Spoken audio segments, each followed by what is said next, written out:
Buffet ಎಲ್ಲ ಇದೆ ಇದ್ದಾರೆ. ಎಲ್ಲರೂ ಕಷ್ಟಪಟ್ಟಿದ್ದೀರಿ. ಕಷ್ಟಪಟ್ಟಿರೋರಿಗೆ, ಕಷ್ಟಪಡ್ತಿರೋ ಸುಳ್ಳಿರೋರಿಗೆ, ಏನು ಮಾಡ್ತೀರ ಒಂದು ಶೋ ಮಾಡೋರಿಗೆ ಎಲ್ಲರ ಪಾದಗಳು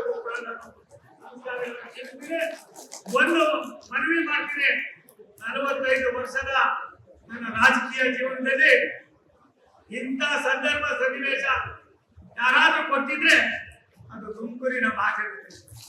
ತುಮಕೂರಿನ ಭಾಷೆಗೆ ಈ ಜನತೆಗೆ ನಾನು ನನ್ನ ಚರ್ಮ ಸುಲ್ಲು ಚಪ್ಪಲಿ ಮಾಡಿಕೊಟ್ಟು ಕೂಡ ನಿಮ್ಮ ಋಣವನ್ನ ತೀರಿಸೋದಕ್ಕೆ ಸಾಧ್ಯತೆ ಇಲ್ಲ. ಆ ಕೆಲಸವನ್ನ ನಾನು ಮಾಡ್ತೀನಿ. ನನಗೆ ಸ್ವಲ್ಪ ಅವಕಾಶವನ್ನ ಕೊಡಬೇಕು ಅನ್ನೋ ಮನವಿಯನ್ನ ಈ ಸಂದರ್ಭದಲ್ಲಿ ಹೇಳಿ, ನಾನು ಎಲ್ಲಿ 2,000 ಬಿಟ್ಟು 4,000 ಹಾಕ್ಬಿಟ್ಟು ಉದಾ ಕರ್ನಾಡ್ ಬೈರಣ್ಣ ಈಗ ಬಂದ್ರೆ ಸಾಬ್ರೆ ಕೃಷ್ಣ ಒಂದೇ ಸಾರಿ 2,000 ಬಿಟ್ಟು 4,000 ಹಾಕ್ಬಿಟ್ಟು ಹೋಗಿ ಅಯ್ಯೋ ಏನ್ ಮಾಡ್ತಾರಪ್ಪ ಈ ತಾಯಿ. ತಾಯಿ ಏನ್ ಮಾಡ್ತು ಅಂದ್ರೆ ಈ ತಾಯಿ ಸೋಮಣ್ಣ ಬೇಕು, ಸೋಮಣ್ಣ ಮಂತ್ರಿ ಆಗ್ಬೇಕು ಅಂತ ಈ ಭಾಗದ ಎಲ್ಲ ನನ್ನ ತಾಯಿದ್ರು, ನನ್ನ ಹಿರಿಯರು ಯಾವುದೇ ಸರ್ಕಾರ ಎಲ್ಲೇನಾದ್ರು ಮಾಡುವುದು ಕೂಡ ನಿಮ್ಮ ಮರ್ಜಿಗಳಿಗೆ ನಾವಿಲ್ಲ. ನಾವಿರೋದು ಕೆಲಸಗಾರನಿಗೆ.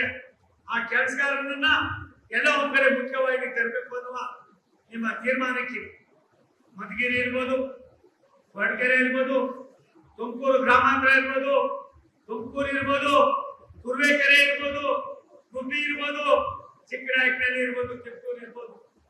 ನಾನು ನಿರೀಕ್ಷೆ ಮಾಡಿರ್ಲಿಲ್ಲ. ಮಾಡಿದ್ವಲ್ಲಪ್ಪ ಅಷ್ಟು ಓಟ್ ಕೊಡ್ತಾರೆ ಅಂತ ನಿರೀಕ್ಷೆ ಮಾಡಿದ್ದು. ಕೃಷ್ಣಪ್ಪನವ್ರು ಮಾತ್ರ ಗೊತ್ತಿತ್ತು. ಕೃಷ್ಣಪ್ಪ ಮಸಾಲೆ 2 ಸೇರ್ಕೊಂಡ್ಮೇಲೆ 5 ಕ್ಲಾಸ್ ಮಸಾಲೆ ಹಾಕಿದ್ರು. ಆದ್ರೆ ಬೇರೆ ಬೇರೆ ಕಡೆ ನೀವು ಮಾಡಿರೋ ನಿಮ್ಮ ಕೆಲಸ, ನಿಮ್ಮ ಶ್ರಮ, ನಿಮ್ಮ ದುಡಿಮೆ, ನಿಮ್ಮ ಚಿಂತನೆ, ನಿಮ್ಮ ದೂರದೃಷ್ಟಿಗೆ ನಾನು ಋಣಿಯಾಗಿರ್ತೀನಿ. ನಾನು ಬೆಂಗಳೂರಿನಲ್ಲಿ ನಾನು ಗೋವಿಂದ ನಗರವನ್ನ ಒಂದು ಮಾದರಿ ನಗರವನ್ನಾಗಿ ಮಾಡಿ